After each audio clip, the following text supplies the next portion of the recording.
یا صاحب الزمان یا وارث قرآن۔ میں نے خانم گوہرشاد کا واقعہ سنایا تھا آپ کو کہ نہیں سنایا تھا۔ مجالس اتنی ہوتی ہیں آدمی بھول جاتا ہے کہاں پہ کیا پڑھا ہے۔ دیکھیے شفیع بنی، اللہ آپ سب کو مشہد مقدس کی زیارت نصیب فرمائے۔ وہاں پہ ایک مسجد ہے جس مسجد کا نام ہے مسجد گوہرشاد۔ گوہر فارسی کا لفظ ہے، ایک ایسا گوہر جو خوش ہو، گوہر شاد، خوش گوہر، ان کا نام تھا گوہرشاد۔ یہ ہندوستان سے ہجرت کر کے ایران آئی اور جب مشہد پہنچی تو مولا کی حرم کی چار دیواری بہت چھوٹی تھی، ایک محدود احاطہ تھا۔ حرم کے بالکل بیک سائیڈ پہ جہاں پر ابھی یہ مسجد ہے، یہاں پر لوگ کچرا پھینکا کرتے تھے، بہت گند تھا، بدبودار ایک جگہ تھی۔ اس نے کہا کہ مولا کا حرم ہے اور سامنے کچرا ہو۔ کچھ لوگ وہ ہیں جو اندر کا ہی کچرا صاف نہیں کرتے اور کچھ وہ ہیں جو حرم کے باہر کا بھی کچرا صاف کرتے ہیں۔ تجھے جہاں کچرا نظر آئے، کیونکہ کچرا ہے نجاست، اور اہل بیت بھی نجاست سے دور ہیں، ان کے چاہنے والے بھی خود کو نجاست سے دور رکھتے ہیں۔ تو اس نے کہا اللہ نے مال بہت دیا، دولت بہت دیا، شوہر مر چکا تھا، بیوہ تھیں، اور کیونکہ علی کی چاہنے والی تھیں، فکر بھی بلند تھی، تو انہوں نے کہا کہ کچھ ایسا کر کے جاؤں کہ مرنے کے بعد بھی مجھے کام آئے۔ معصوم کا فرمان ہے انسان جب تک تو زندہ ہے یہ تیرا نام اعمال ہے، ملائک اس کو لکھتے رہتے ہیں، لیکن جیسے اس بدن سے روح نکلی یہ دفتر بند ہو جائے گی۔ اب نہ نیکی بڑھا سکتا ہے نہ برائی گھٹا سکتا ہے۔ کس نے کہا مولا کوئی ایسا کام ہے کہ میں کروں اور مرنے کے بعد وہ پھر بھی لکھتا رہے، یعنی انلمیٹڈ میرے اعمال بڑھتے رہیں۔ امام نے کہا ایک کام، امام فرماتے ہیں چند کام اگر کوئی مومن کرے، اگر مر بھی جائے گا اس کے نام اعمال میں نیکیاں لکھتی جائیں گی۔ فرمایا وہ کون سا عمل ہے؟ امام فرماتے کوئی مسجد بنا کے جا۔ اگر تو مر بھی جائے گا جب تک یہ مسجد باقی ہے، نمازی نماز پڑھتے رہیں گے، ثواب خدا تجھے دیتا رہے گا۔ دوسری چیز فرمایا کسی ایسے اپنے بچے کی تربیت کر جب تک یہ بچہ نیک ہے اور نیک کام کرتا رہے گا تو امام فرماتے اس کی نیکیوں کا ثواب تجھے بھی ملے گا۔ تیسرا کام اپنی زندگی میں کوئی اچھی سی کتاب لکھ کے جا یا چھپوا کے جا، جب تک دنیا میں کتاب رہے گی لوگ پڑھتے رہیں گے تجھے ثواب ملتا رہے گا۔ اب تصور کرو علی نے ایک نہج البلاغہ لکھی، آج تک دنیا بھائی لوگ چھوڑ کے کیا گئے ہیں؟ مجھے تو حیرت ہوتی ہے، یزید کیا چھوڑ کے گیا سوائے لعنت کے؟ وہ کون سا اس نے کام کے جسے ثواب ملے؟ نسل پہ ثواب ہے، آبا و اجداد پہ کوئی فخر کیا جاتا ہے؟ تو بتا تو نے کیا کیا؟ لیکن حسین کہ صرف 10 دن کاؤنٹ کرو تو یہ دنیا کے ثواب کو بھی جمع کرو تو کم ہے۔ لاکھوں لوگوں کو فرش عزا پہ ہدایت، سارا ثواب کہاں جا رہا ہے؟ ساری رحمتیں کہاں لوٹ رہی ہیں؟ امام حسین کی طرف۔ اس فرش پہ لوگ نمازی بنتے ہیں، جوان دیندار بنتے ہیں، خواتین آتی ہیں حجاب کرتی ہیں، ان کی روحیں بیدار ہوتی ہیں، نفسوں کو مارتی ہیں۔ یہ سب کچھ کہاں سے مل رہا ہے؟ یہ رزق کہاں سے مل رہا ہے؟ فرش عزا سے۔ کس کی وجہ سے؟ حسین کی وجہ سے۔ اب کتنا بے شعور انسان ہے جو یزید کے پیچھے لگا۔ بھائی وہ تمہیں دے کر کیا گیا؟ 4 چیزیں بتاؤ جو یزید نے تجھے دی ہوں۔ کعبہ اس نے گرایا، 3 دن مدینے کو اور مدینے کی عورتوں کو اپنے سپاہیوں پہ اس نے حلال کیا، نبی کے اور نبی زادیوں کو اس نے مارا۔ کون سی چیزیں وہ چھوڑ کے گیا؟ اور پیچھے چلے جاؤ کہ وہ کیا چھوڑ کر گئے اور دیکھو علی کیا چھوڑ کر گئے ہیں۔ اس خاتون کے پاس یہ شعور تھا، یہ عقل تھا کہ اپنی زندگی میں کچھ کر کے جاؤں اور اگر چلی جاؤں تو مجھے ثواب ملتا رہا ہے۔ اب تصور کریے مسجد گوہرشاد کتنی بڑھیا ہے، جب نماز پڑھتے ہو ثواب تجھے بھی ملتا ہے اور خانم گوہرشاد کو بھی ملتا ہے۔ عاقلہ عورت تھیں، اللہ نے عقل دی تھی اور یہ عقل اس نے علی ابن ابی طالب سے لی تھی، علی کی تعلیمات سے لی تھی، کیونکہ امام فرماتے ہیں اگر فکر کو بلند کرنا ہے تو فکر علم سے بلند ہوتی ہے۔ جتنا علم و شعور تمہارے وجود میں آئے گا اتنی فکر تمہاری پروان چڑھتی جائے گی۔ اب اس نے مزدوروں کو ہائر کیا، ہائر کرنے کے بعد اس نے مسجد کے کام کو بنوانا شروع کر دیا۔ اب مسجد کا کام ہو رہا تھا، جوان مزدور تھے، کام کر رہے تھے۔ یہاں سے ایک جوان مزدور تھا، اس کی نگاہ خانم گوہرشاد کے چہرے پہ پڑ گئی۔ فارسی میں کہتے ہیں کہ یک دل نہ صد دل عاشق شد، اس کے دل میں عشق کا بھوت چڑھ گیا اور اس نے کام پہ آنا چھوڑ دیا۔ ایک دن گزرا، 2 دن گزرے، 3 دن، ہفتہ گزر گیا۔ خانم گوہر شاد نے کہا وہ مزدور نظر نہیں آتا، کہ پتہ نہیں طبیعت خراب ہے، ہم نے بھی اس کو نہیں دیکھا، کیونکہ علی والی تھی۔ کہا کہ جاؤ تیمارداری کے لیے، پیسوں کی ضرورت ہو، بیمار ہو گیا، پوچھ کر آؤ۔ کسی کو بھیجا گیا اور پیغام بھیجا گیا تو اس کی ماں نے کہا کہ مجھے خانم گوہر شاد سے ملنا ہے۔ تو انہوں نے کہا ٹھیک ہے آ جائیں، میں مل لیتی ہوں۔ اب یہ بوڑھی سی ماں خانم گوہر شاد کے پاس آتی ہے اور کہتی ہے مسئلہ یہ ہے کہ میرا بیٹا نہ کھانا کھا رہا ہے نہ پانی پی رہا ہے، عشق کا بھوت آج کل کے زمانوں میں بھی سوار ہوتا ہے اور یہی ڈرامے بازیاں کر کے اپنے والدین کو بلیک میل کرتے ہیں۔ اب بوڑھی ماں تھی، اس نے کہا بیٹا نہ کھا رہا ہے نہ پی رہا ہے۔ کہ مسئلہ کیا ہے؟ کہ مسئلہ یہ ہے کہ اس نے کہا کہ جب تک آپ ان سے شادی نہیں کریں گی وہ نہ کام کرے گا نہ کھانا کھائے گا۔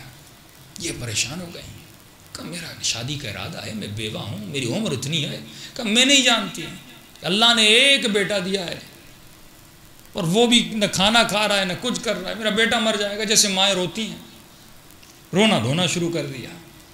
اب یہ تھی علی کی چاہنے والی، شفیع بننا ہے نا، یہ نہیں کہ خود نیک ہو اور دوسرے کو چھوڑ دو، یہ حسین کی سیرت نہیں ہے۔ اگر ایسا ہوتا تو حسین بھی مدینے میں بیٹھ جاتے، نمازیں پڑھتے رہتے، حسین کو کون سا نقصان تھا، حسین کی نماز تو بچی ہوئی تھی۔ لیکن مولا نے کہا حسین اپنی نماز بھی بچائے گا، حر کی نماز بھی بچائے گا، قیامت تک آنے والوں کی نمازیں بچائے گا، کیونکہ یہ حسین ہے، یہ شفیع ہے۔ کام ہے اہل بیت کا شفاعت کرنا، رسول کا کام ہے شفیع الناس، یہ شفاعت کرنے والا ہے، یہ رحمت للعالمین کے ماننے والے کا نواسہ ہے۔ یہ بھی مولا کی ماننے والی تھی۔ اس نے کہا ٹھیک ہے، میری ایک شرط ہے، اگر تیرا بیٹا وہ شرط مان جائے میں شادی کے لیے تیار ہو جاؤں گی۔ ماں نے کہا کہ کون سی شرط؟ اب اس نے سمجھا پیسے والی خاتون ہے، کوئی بڑی شرط رکھے گی تاکہ بات کو ٹال دیا جائے۔ اس نے کہا دیکھیے کوئی بڑی شرط مت رکھیے گا، جو ہم پوری کر سکیں وہ شرط دیجیے گا۔ کہ شرط کا تعلق آپ سے نہیں ہے، آپ کے بیٹے سے ہے، اور اتنی مہنگی شرط بھی نہیں ہے، بڑی آسان شرط ہے، اگر وہ پوری کر لے میں شادی کرنے کے لیے تیار ہوں۔ کہ کون سی شرط ہے؟ کہ بیٹے کو کہو کہ 40 راتیں نماز شب پڑھے، 40 راتیں نماز تہجد پڑھے۔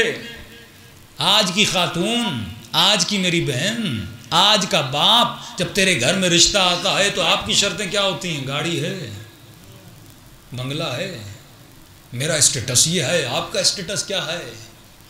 میری بیٹی تو نازوں میں پلی ہے، آپ اس کو دے کیا سکتے ہو؟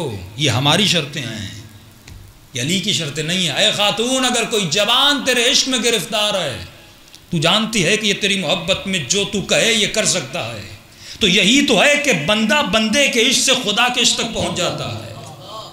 لیکن سوال یہ ہے تو اس بندے کو خدا تک پہنچاتا ہے کہ نہیں؟ علی اپنے عشق میں گرفتار کرتے تھے، پھر اس کو خدا سے جا کر ملاتے تھے۔ اے خاتون، اے جوان، کیا تم نے دنیا میں یہ کام کیا جو علی ابن ابی طالب کا کام تھا؟ جب تجھے یقین ہے کہ ایک بندہ تیرے عشق میں گرفتار ہے، وہ تجھ سے محبت کرتا ہے، اور محبت کا جذبہ بندے سے ہر کام کرواتا ہے، یہی محبت ہے جو قتل کرواتی ہے، یہی محبت ہے جو خودکشیاں کرواتی ہے، یہی محبت ہے جو نسلوں کو تباہ کرتی ہے، اور یہی محبت ہے جو گھروں کو بساتی بھی ہے۔ لیکن سوال یہ ہے تم محبت کو کس وے میں استعمال کرتا ہے؟ ہم اس وے میں استعمال نہیں کرتے۔ اے میری ماں بہن، جب تمہارے گھر میں رشتہ آتا ہے، کیا اس خاتون نے یہ کہا اے جوان میں تب شادی کروں گی جب تمہارے چہرے پہ علی کی سنت والی داڑھی ہوگی، میں تم سے تب شادی کروں گی جب تو نمازی بن جائے، جب تو خمس کا پابند ہو جائے، جب تو با اخلاق ہو جائے، جب تو با کردار ہو جائے، جب تو با احترام ہو جائے۔ کبھی ہم یہ شرطیں نہیں رکھتے، ہماری شرطیں مادی شرطیں ہوتی ہیں، دنیا والی شرطیں ہوتی ہیں کہ گاڑی ہے، گھر ہے۔ ارے بڑے بڑوں نے امیروں کو بیٹیاں دی، لیکن چند مہینوں میں طلاق ہو کر گھر میں آ گئی، کیونکہ اس کے پاس دولت دنیا تھی لیکن دولت حسین نہیں تھی، جس کا نام اخلاق ہے، جس کا نام کردار ہے، اس کو ہم نہیں دیکھتے۔ خانم گوہر شاد نے کہا ہاں، میں مزاحیہ طور پہ کہتا ہوں کہ انسان کی عقل جب فکر سے عاری ہو جائے اور اس عقل پر جنوں کے پردے آ جائیں، لکھتے تھے نا آپ بھی یونیورسٹیز میں اور بچپنے میں اس وقت سے گزرے ہوں گے، جب عاشقانہ خط لکھے جاتے ہیں تو لکھا جاتا ہے کہ مجھ سے شادی کر لو، میں تیرے لیے چاند توڑ کے لاؤں گا، ستارے توڑ کے لاؤں گا، اور وہ بھولی بھالی بیچاری پڑھتی ہے اور کتنی خوش ہوتی ہے کہ یہ چاند لائے گا، حالانکہ اگر اپنی عقل سے پوچھے اس سے بڑا سفید جھوٹ کائنات میں ہو بھی نہیں سکتا۔ نہ کوئی چاند لا سکتا ہے، نہ کوئی ستاروں کو توڑ کے لا سکتا ہے، لیکن نفس اسے کس طرح بہلا رہا ہوتا ہے۔ اے کاش وہ باتیں لکھی جاتی جن باتوں میں سچائی ہوتی۔ ارے جس عشق کی ابتدا جھوٹ سے ہو، کل عرض کر چکا نا کہ امام فرماتے ہیں میرا شیعہ ہر گناہ کر سکتا ہے لیکن جھوٹ نہیں بول سکتا۔ جس عشق اور محبت کی ابتدا ہی جھوٹ سے ہو۔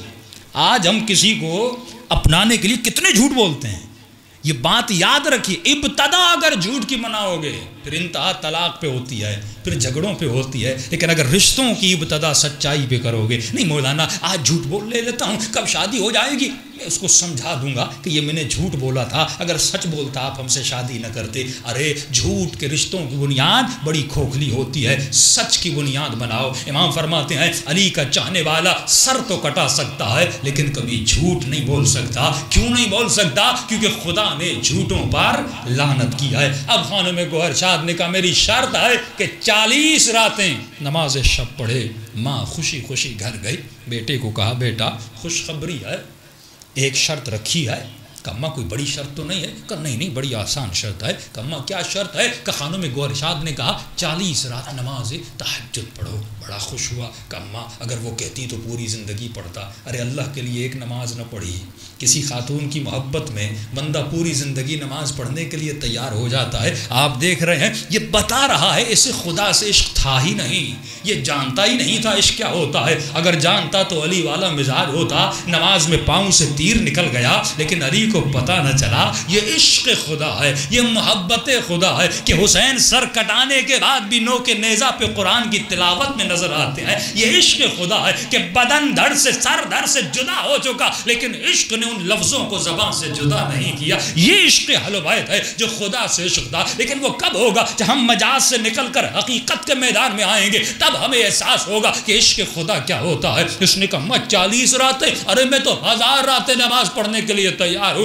کہ پھر دیر کیسی، آج ہی رات نماز پڑھنا شروع کر دے۔ بیٹے نے نماز پڑھنا شروع کر دی۔ کہ 10 راتیں گزر گئیں، 20 راتیں گزر گئیں، 30 راتیں گزر گئیں، 40 راتیں گزر گئیں، 45 راتیں گزر گئیں، 50 راتیں گزر گئیں۔ بوڑھی ماں کہتی ہے میرے لال رشتہ لینے جاؤں، تو نے تو نمازیں پڑھ دی۔ کہتے اماں صبر کرو۔ 70 راتیں گزر گئیں، 80 راتیں گزر گئیں۔ ماں پھر آتی ہے، پھر کہتا ہے اماں صبر کرو۔ کہ یہاں تک کہ 100 دن گزر گئے۔ ایک مرتبہ خانم گوہر شاد نے خبر کے لیے پوچھا کہ ارے جوان کے وہ 40 دن کہا تھا، یہ 40 دن سے اوپر ہو گیا، زندہ بھی ہے کہ نہیں؟ مسئلہ کیا ہے؟ آیا کیوں نہیں؟ شرط کو پورا کیا کہ نہیں کیا؟ ایک مرتبہ خود اس کے دروازے پر آتی ہے، دستک دیتی ہے، یہ ماں باہر آتی ہے کہ آپ کے بیٹے کی کوئی خبر، زندہ بھی ہے کہ نہیں؟ کہاں زندہ بھی ہے، نماز بھی پڑھ رہا ہے، شرط کو پورا بھی کر رہا ہے۔ کہ 40 دن گزر گئے، پھر رشتہ لینے کے لیے کیوں نہیں آئے؟ کہ مجھے بھی نہیں پتا، پہلے اتنا بےتاب تھا لیکن ابھی کہتا ہے اماں صبر کرو۔ کہ جلدی اس جوان کو بلا کے لا۔ ایک مرتبہ یہ جوان دروازے پر آتا ہے، لیکن جب اب دروازے پر آتا ہے اب آنکھیں وہ آنکھیں نہ رہی، بڑی حیا ہے ان آنکھوں میں، آنکھوں کو جھکا کے کھڑا ہے، سر کو جھکا کے کھڑا ہے۔ خانم گوہر شاد نے کہا اے جوان 40 رات نماز پڑھی؟ کہاں نماز پڑھی؟ اب تک پڑھ رہا ہوں۔ کہا پھر میرا رشتہ لینے کے لیے کیوں نہیں آتے؟ کہا خانم گوہر شاد میری ایک مجبوری ہے، جب تک نماز شب نہیں پڑھی تھی میں تیرے عشق میں گرفتار تھا، لیکن جب سے نماز شب پڑھی ہے میں اپنے رب کا عاشق بن چکا ہوں۔